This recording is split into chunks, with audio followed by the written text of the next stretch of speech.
સસ્તા અનાજના દુકાનદારોએ ફરી સરકાર સામે બાયો ચડાવી છે। અનાજનો જથ્થો સમયસર ન મળતા સંચાલકો લડી લેવાના મૂડમાં છે।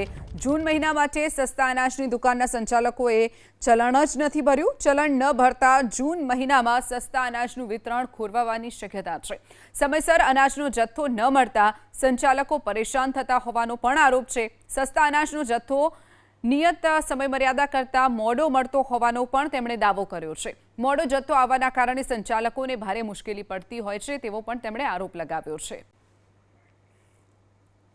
અમારી સીધી વાત છે કે સરકાર અમને લેખિત આપે કે 15 તારીખ અગાઉના માસની 15 તારીખ સુધીમાં ભરેલા પૈસાનો જથ્થો મળી જશે તો મારો દુકાનદાર બીજા 10 દિવસ 15 દિવસ વિતરણ કરી શકે।